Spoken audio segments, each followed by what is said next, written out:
안녕하세요. 한국 역사영토재단 장계황입니다. 오늘은 여러분들하고 북방영토의 꿈을 만들어내기 위해서 엄청난 한국을 사랑하는 남자 블라디미르 수린 박사에 대해서 얘기를 해볼 수 있도록 하겠습니다. 요즘 늘 우리가 이제 간도 지방부터 시작해 연해주 이쪽 북방영토에 대해서 이제 관심이 많죠. 특히 이제 철도를 연결해서 이제 시베리아 벌판을 향해서 통해서 이제 이쪽에 유럽으로 간다라고 하는 이제 이 꿈이 이제 많은 철도 얘기가 많이 나오고 하면서 이제 관심을 많이 가졌댔는데, 이런 것들을 실현할 수 있는 이제 이 모든 학문적 토대를 만든 기초를 만든 사람이 바로 블라디미르 수린 박사입니다. 오늘은 여러분들하고 블라디미르 수린 박사에 대해서 얘기를 해볼 수 있도록 하겠습니다. 이분은 한국을 엄청나게 사랑합니다. 이 한국을 사랑하는 남자 블라디미르 수린 박사 이렇게 이제 얘기할 정도로 이제 이렇게 얘기하는데, 이분이 이제 한국을 어느 정도 사랑하냐면은 이제 그걸 보면은 이제 충분히 내용을 이분의 양력을 보면은 이제 이해를 충분히 할 수 있습니다. 즉 이분은 모스크바 대학을 나왔습니다. 모스크바 대학을 나오고 역사학자입니다. 그 역사학 중에서 이제 이분이 전공한 것은 이제 인구 동태론을 전공을 했는데, 인구 동태론이라고 하는 게 이제 인구가 이동하고 많이 태어나고 적게 태어나느냐에 따라서 이제 세계 역사가 어떻게 바뀌느냐 이런 걸 이제 연구하는 학자가 이제 학문이 이제 인구 동태론인데, 이분은 역사학 중에서 이제 인구 동태론을 이제 연구를 했고, 지금 현재는 이제 모스크바에 살고 계시는데 주요 사회문제연구소 소장직을 하고 있습니다. 그저께도 이제 저한테 이제 이메일이 하나 왔는데, 특히 요즘에는 이제 한국의 한반도의 통일 문제하고 이제 중국과 한국 문제, 중국과 이쪽 러시아 문제에 대해서 이제 이렇게 많이 1대1로에 대해서 이제 많은 연구를 하고 있고, 결국은 돈을 갖고 결국은 이렇게 중국은 세계 시장을 지배하려고 하는 게 아니라 그걸 우리가 두려워해야 되고 거기에 대해서 대응을 세워야 된다. 늘 이런 주장을 하시는 분입니다. 이분의 이제 이 코리아 선언이라고 하는 이 논문이 있는데, 이분이 이제 그 코리아 선언에 대해서 이제 간단하게 좀 얘기를 해보면은, 코리아 선언이라고 하는 게 다른 선언이 아니고, 코리아 선언이라고 하는 건 논문의 제목입니다. 2005년도에 이제 논문을 하나를 냈는데, 이제 이 논문을 냈는데 이제 플리테체스키 클래스라고 하는, 이게 아주 정치 평론지입니다. 그러니까 여기에 실리면은 거의 그 내용은 이제 러시아의 하나의 그 국가 정책이 된다, 이렇게 보시면 됩니다. 그래서 이 코리아 선언의 이 내용을 들여다보면은 이제 바로 이제 한러 공생 국가론입니다. 그래서 물론 그 이후에 이제 저하고 학술대회를 5차례 거치면서 한러 공생 국가론이라고 하는 말은 빼자. 그래서 지금 현재는 이제 한러 공생론으로 이렇게 정립을 다시 했습니다. 즉 러시아나 한국이나 국가가 있는데 유엔에 국가가 또 다른 국가를 세우는 거에 대해 국가 내에 국가를 세우는 거를 누가 용납을 안 하겠죠. 그래서 이 용어를 다시 정립을 하자고 해갖고 지금은 한러 공생 연맹론, 이렇게 연맹을 만드는 쪽으로 이렇게 지금 결정을 지었고, 심비오시스 유니온 이렇게 결정을 지었다라고 하는 겁니다. 그래서 요 내용은 이제 국가 체제를 국가가 이제 그 러시아나 한국이나 유지 한 채 양국이 국가 이익을 위해서 이제 결합하는 형태를 띠자. 즉 영어로 심비오시스라고 하죠. 이건 러시아어로도 이제 심비오시스입니다. 한국말로 얘기하면 이제 공생이 되는 거고요. 그래서 그거를 이제 논문으로 2005년도에 썼고, 이분은 이제 2008년도에 이 논문을 가지고 이제 한국의 통일교에서 이분을 초대를 합니다. 그 당시에 통일교에서 초대를 했던 것은 사실은 한러 공생 관계를 와서 이제 얘기는 많이 했지만, 그것보다는 이 통일교에서 관심을 가졌던 것은 이제 최근에 많은 관심을 갖고 있는 이제 베링 해협입니다. 이 베링 해협에 대해서 이제 그 당시에 통일교에서 엄청 관심을 많이 가졌는데, 여러분들 지금 지금 뭐 최근에 들어서 이제 다시 이제 베링 해협이 이제 엄청나게 각광을 많이 받고 있어요. 이게 왜 그러냐면은 지금 여러분들 지구가 이제 둥글다 보니까 우리가 뭐 미국을 가는데 태평양을 이렇게 가는 게 이제 뭐 머릿속에는 그랬지만 실제 거리는 우리가 베링 해협을 통해서 알래스카를 해서 이제 캐나다로 해갖고 이렇게 가는 게 이제 제일 직선 거리가 됩니다. 그러다 보니까 이제 실질적으로 우리가 미국을 뭐 배를 타고 가거나 걸어서 갈 때 제일 빠른 방법이 뭐냐 이렇게 했을 때에 뭐 우리가 이쪽에 그 브라디보스톡 이쪽으로 해 캄차카반도 이쪽으로 해갖고 이제 베링 해협에다가 이제 터널을 뚫거나 아니면은 뭐 다리를 교량을 놔갖고 알래스카로 해갖고 캐나다, 미국 뭐 그 이외에 뭐 멕시코, 칠레, 브라질까지 간다라고 하면은 이제 엄청난 뭐 획기적인 발상이 계획이 되겠죠. 그래서 최근에 이제 뭐 그런 얘기들이 많이 나오다 보니까 다시 베링 해협이 뜨고 있고 제가 아마 뭐 며칠 내로 다시 하나 올릴 것 같은데 지금 뭐 소련은 이쪽에 베링 해협 관계 때문에 이제 북극해를 이제 한국하고 독점 관계를 가지고 가고 싶다. 그러다 보니까 캄차카반도와 더불어서 북방 4개 섬을 한국에다가 이제 이렇게 활양하는 방안을 이제 검토를 할 수 있다. 이런 의견들이 이제 많이 나오고 있습니다. 즉 이거 왜 무슨 얘기나니까 원래 북방 4개 섬 관계는 이제 이 소련하고 그다음 지금 현재 러시아죠. 일본하고 뭐 상당히 관계가 깊고 이 문제가 좀 복잡합니다. 그런데 이제 일본이 이제 자꾸 이제 이거를 달라고 하니까 일본을 줄 바에는 북극해를 여는 한국에다가 캄차카 반도하고 같이 활양을 하겠다. 즉, 이미 이제 러시아는 활양을 한 경험이 있죠. 알래스카를 미국에다 활양을 했습니다. 팔았습니다. 그래서 이제 이 문제도 이제 한국하고 충분히 그럴 수 있다라고 하는 이제 부분이 이제 얘기가 나오다 보니까 다음에 이제 제가 자세한 그 얘기를 한번 할 수 있도록 하고, 이번에 논문을 보면은 이분을 잘 알 수가 있을 거예요. 이분은 이제 황금 10억 인구의 계승자, 즉 인구를 움직이는 자들이 이제 이 경제를 지고 지구촌의 중심이 된다, 뭐 이런 논문이고, 인구 통계학자니까 이제 저는 논문을 쓰죠. 5.1달러 시대의 끝, 그 다음에 뭐 출산 계획에 대한 변증론, 그다음 제일 마지막에 나와 있는 게 이제 바로 베링 해협 터널과 한러 공생 국가론, 뭐 이기 때문에 이제 한국에서 이제 이분이 관심을 좀 이렇게 많이 갖고 있는 뭐 이런 형태가 된다, 이렇게 보시면 되고요. 자, 뭐 사진을 좀 이렇게 몇 장을 좀 보여주는데, 이분하고 제가 5번에 걸쳐서 이제 학술대회를 했어요. 그래서 이게 이제 1차 학술대회 때에 브라디보스톡에서 이제 만나서 이제 처음 이제 그때 만나서 이제 학술대회 할 때 기념으로 찍은 사진이 아주 잘생긴 미남 배우처럼 생겼습니다. 그런데 건강이 별로 이제 많이 좋지는 못한 것 같고요. 두 번째 이제 사진은 이건 우스리스크에서 두 번째에 이제 학술대회를 할 때의 모습입니다. 이때 이제 뭐 상당히 좀 뭐 제가 이 당시에는 이제 오늘은 코리아 선언 얘기를 하는데 이제 러시아 선언을 이제 이 당시에 이제 했던 하고 러시아 선언을 하고 이제 이렇게 품평회를 이제 하는 자리였습니다. 그래서 뭐 이런 어떤 게 있었는데 저희가 말씀드리고자 하는 것은 이제 뭐 이런 어떤 이 개념들이 이분이 이제 내놓은 것들이 이제 바로 한러 공생론입니다. 그래서 한러 공생론이 이제 뭔가에 대해서 한번 여러분들하고 실질적으로 이제 그 하나씩 내용을 살펴볼 수 있도록 하겠습니다.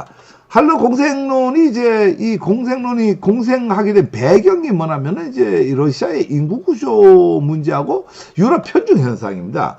뭐 여러분도 잘 알다시피 이제 러시아라고 하는 건 세계의 가장 큰 땅을 갖고 있는데 인구 구조가 이제 우랄산맥을 중심으로 이제 서쪽이 유럽이죠. 대부분의 유럽에 편중돼 살고 있습니다. 실질적으로 이쪽에 그 우랄산맥 서쪽이 전체 그 러시아 면적의 약 70% 가까이 차지하고 있는데 여기에 뭐 인구는 3천만 명도 안 되는 인구가 살고 있어요. 그럼 말이 안 되죠. 뭐 대부분이 이제 유럽에 살고 있다, 이렇게 보시면 되고요. 두 번째로는 이제 영토 효율 관리 기능이 부재다. 이 얘기는 이제 무슨 얘기냐면은 실질적으로 뭐 엄청난 자원을 많이 갖고 있잖아요. 뭐 여기에 그 러시아라고 하는 이 나라가 시베리아 벌판에 엄청난 자원을 갖고 있는데 이 자원을 인구가 없다 보니까 뭘 하나도 뭘 개발할 수 있는 능력이 없다 이거죠. 인력이 부족하다 이거죠. 그래서 한국에 와서 이제 개발해라 뭐 이런 얘기가 되고, 세 번째로는 이제 뭐 이제 되게 중요한 얘기가 되는데, 중국의 팍스차이나는 이제 뭐 여러분들 잘 알다시피 이제 뭡니까?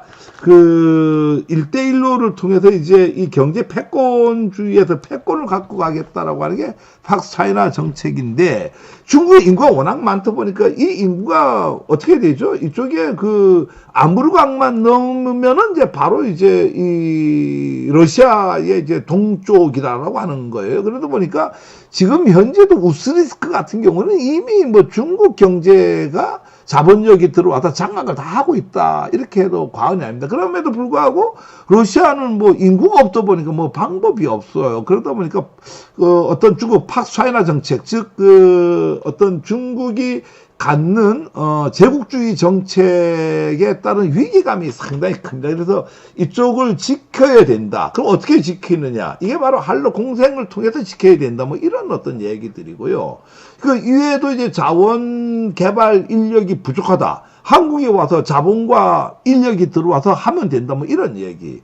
네 번째로 이제 러시아 내재 민족주의의 분리 독립을 이제 많이 좀 이런 얘기들이 많이 나오고 있어요. 이미 여러분들 잘 알다시피 소련이 민족 단위로 분리가 됐잖아요. 그 분리가 되는 거를 이제 많이 봤다 이거죠. 그래서 지금 현재 시베리아에도 뭐 상당히 많은 민족들이, 뭐 유태인도 그쪽에 살고 있습니다.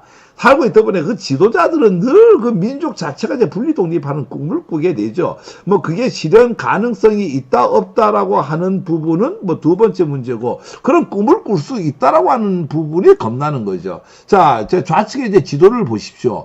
여기가 이제 바로 시베리아 지구고요. 우측에 있는 게 극동지구입니다. 자, 우리가 눈여겨봐야 될 건 극동지구인데요. 극동지구는 러시아 전체 면적의 36% 차지하고 있어요. 한반도의 28배고요. 시베리아 지구는 30%. 반도에, 우리 한반도의 23배인데요. 극동지구하고 시베리아 지구를 합치면은 66%예요. 3분의 2가 이쪽에 우랄 산맥 서쪽이다라고 하는 거예요. 근데 그 많은 그 면적 중에서 극동지구의 인구는 644만 분이 안 살고 있습니다. 참 환장할 지경이죠. 시베리아 지구에는 약 2천만 명 정도가 살고 있고, 그래서 시베리아 지구, 극동지구 합쳐도 2,700만이 채 안 되는 인구가 살고 있고요. 중심 도시는 극동지역이 하바롭스크고, 관할 지역은 9개 연방 주체가 있는데 사하공화국이 제일 큽니다. 뭐 아실 거예요, 여러분들. 사하공화국 얘기 많이 들었죠. 그 다음에 3개 지방이 있어요. 연해주 지방과 하바롭스크 지방과 캄차카 반도 지방이 있는데, 캄차카 반도는 뭐 사할린 때문에 우리가 되게 좀 친한 지역이고 이렇게 낯설지 않은 뭐 이름으로 보이죠. 그렇게 하고 주가 이제 3개 주가 있습니다. 아무르하고 마가단주하고 사할린주가 있고요. 그 다음 유태인은 이런 자치주가 하나가 있습니다. 그 다음 일개 자치구가 있는 게 추코트카라고 하는 자치구가 있습니다. 이래서 이렇게 인구는 뭐 이쪽이 뭐 워낙 많고 뭐 이럼에도 불구하고 뭐라고 하죠? 이쪽에 절대적으로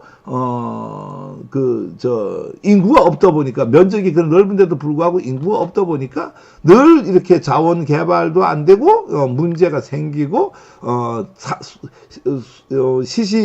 때때로 이제 이 중국은 이제 그쪽으로 중국 인구 자꾸 넘어와 갖고 이제 영토를 범하려고 하고, 이런 위기감에서 나온 게 바로 코리아 선언입니다. 한국하고 공생 관계를 맺어 갖고 뭐 이렇게 하자. 그 내용에 대해서 지금 하나씩 한번 좀 읊어볼 수 있도록 하겠습니다. 수린 박사가 얘기하는 코리아 선언의 가장 뭐 기본은 이제 한국은 품격이 있는 나라다 뭐 이렇습니다. 이게 일본의 이제 후쿠다 수상이 2008년도에 인로 공생을 하자라고 설득을 합니다. 그런데 이제 이 푸틴은 이제 말을 안 듣죠. 너네는 품격이 없는 나라다. 이미 옛날에 우리 한번 쳐들어왔지 않느냐. 근데 만약 인로공생이 해갖고 이쪽 극동지방을 너네한테 준다라고 하면, 공생관계로 간다고 하면은 너네가 완전히 또 이 땅을 차지할 거 아니냐. 그래서 품격이 없는 나라이기 때문에 안 된다 이랬는데, 한국은 품격이 있는 나라이기 때문에 함께 해도 된다 이렇게 하고, 이제 두 번째가 제일 중요하죠. 자원 빈국으로 한국은 수출 대국이다. 자, 이 얘기는 러시아는 뭐 자원 대국인데 수출을 하나도 못하고 있으니 한국이 너네가 자원이 없으니까 우리 자원 갖다가 너네가 수출을 많이 하고 그 과정에서 우리하고 함께 공생하자. 뭐 이런 얘기입니다. 딱 떨어지는 관계죠. 세 번째가 더 딱 떨어지는 건데 이제 러시아의 하나의 그 기초과학과 한국의 응용과학의 만남이 아니냐, 이게. 그러니까, 러시아는 뭐 여러분 잘 알다시피 우주를 갈 수 있는 기술을 갖고 있는데, 실질적으로 치약과 칫솔을 못 만드는 나라예요. 그러다 보니까, 이 한국의 그 응용과학하고 러시아의 기초과학이 만나면 엄청 뭐가 잘 될 거다. 뭐 이런 거고. 네 번째로는 이제 공생 운용이 가능한, 인구 구조를 한국 갖고 있다. 그러니까 우리가 남한이 5,300, 북조선이 2,400, 그 다음에 이제 제 동포가 870, 뭐 이렇게 하면은 약 8,500 가까이 되는 인구가 있기 때문에 이 인구라고 하면은 뭐 몇백만이 그쪽에 올라와서 공생연맹을 운용한다라고 하면 충분히 뭐 인구 구조로서는 이제 운용이 가능한 구조를 갖고 있다. 이렇게 얘기하고, 다섯 번째로는 이제 러시아의 기초과학을 활용할 수 있는 기술 보유국 아니냐. 그렇죠. 달나라 갈 수 있는 기술을 갖고 있죠. 여기서 뭐 제가 이제 뭐 한 가지 좀 재밌는 얘기를 하나 해드린다라고 하면은 이제 뭐 이런 게 있어요. 이 1945년도에 이미 이 러시아는 소련이죠. 그때는 뭘 갖고 어떤 기술을 갖고 있었냐면은 이제 이 배가 배가 3m에서 5m 정도 떠 갖고 가는 위그선을 개발을 1945년도에 했습니다. 그 이외에 뭐 다른 일치 못했는데 그렇게 일찍 기초과학이 발달했죠. 그거를 이제 썩히고 있다가 이제 한 10년 전에 이제 그 기술을 한국에 줬습니다. 한국에 줬는데 중요한 것은 한국에서 그 기술을 갖고 상용화를 시켰습니다. 그래서 군사적으로도 그걸 쓰고 실질적으로 도서에 이렇게 그 왔다 갔다 하는 배를 만들었는데 지금 우리나라에서 추가적으로 개발해서 150m 상공에서 떠갑니다. 그러니까 이게 바다의 파도 영향도 안 받으면서 뭐 일체 그 공항에 가야 되는 불편함도 없고 이러다 보니까 되게 좋죠. 당장 이제 그 울산에서는 내년도부터 울릉도까지 이제 가는 걸로 뭐 가격까지 다 정해져 있더라고요. 그래서 상용화에 성공했는데 뭐 이런 식으로 제가 얘기하는 게 이렇습니다. 늘 그 러시아의 기초과학을 활용할 수 있는 나라가 세계에 몇 나라 없습니다. 이런 것들이 이제 한국이 이제 할 수가 있고요. 여섯 번째로는 이제 북한 경제력 확보를 위한 장이 마련이 된다. 자, 이 말 되게 중요한 얘기예요. 이게 지금 뭐 늘 이제 저희가 경제적 통일론을 얘기를 하는데요. 북한 경제가 $10,000가 넘는다라고 하는 것은 이제 통일이 된다라는 얘기예요. 그러면은 북한 경제가 $10,000 넘는 방법이 제일 쉬운 방법이 뭐냐면 이제 바로 한러 공생입니다. 이 한러 공생의 가장 기본적인 틀이 뭐겠어요? 그 가장 기본적인 틀은 러시아에서 땅 내놓고 한국이 기술과 자본 내놓고 북한이 노동력 올라오는 거예요. 그렇다라고 하면 북한은 바로 뭐가 가능하겠어요? 바로 가능한 게 $10,000까지 경제적 자립이 가능하다라고 하는. 그렇다면은 뭐 경제 자신감이 생긴다라고 하면은 이제 자유왕래가 가능하고 그런 통일이 되지 않느냐 이런 생각을 하고 일곱 번째로는 이제 3섹타 즉 그 연해주에서 대한민국 국민과 북한 조선인민민주공화국의 인민과 제2동포라고 하는 것은 크게 세 가지로 나눠집니다. 중국에 있는 뭐 이쪽에 조선족과 중앙아시아와 소련에 있는 러시아에 있는 이제 까레이스키, 그 다음에 이제 그 유럽이나 기타 지역에 있는 동포 약 870만이 되는데 이게 이제 제 3섹터에서 만날 수 있는 거 아니냐. 사실 서울에서 못 만나죠. 북한에서 못 오고 평양에서 못 만나죠. 우리가 못 가죠. 그러다 보니까 제3섹터 연해주에서 이제 한러 공생 연맹에서 만난다라고 하면은 이제 바로 통일로 갈 수 있는 기반이 되지 않느냐 뭐 이렇게 되고, 여덟 번째로만 여러분 너무나 잘 알고 있는 우리가 1937년도에 이제 고려인들이 이제 어떻게 됐죠? 전부 이제 중앙아시아로 강제 이주가 됐잖아요. 강제 이주가 됐는데 지금쯤은 이제 우리가 다시 그 강제 이주의 역사를 복원해야 될 거 아닌가. 다시 회기에 의해서 다시 돌아와야 될 거 아닌가. 실질적으로 카자흐스탄이나 우즈베키스탄 이쪽에 있는 우리 까레스키들이 엄청 고생합니다. 왜 고생하냐면 다른 게 아니고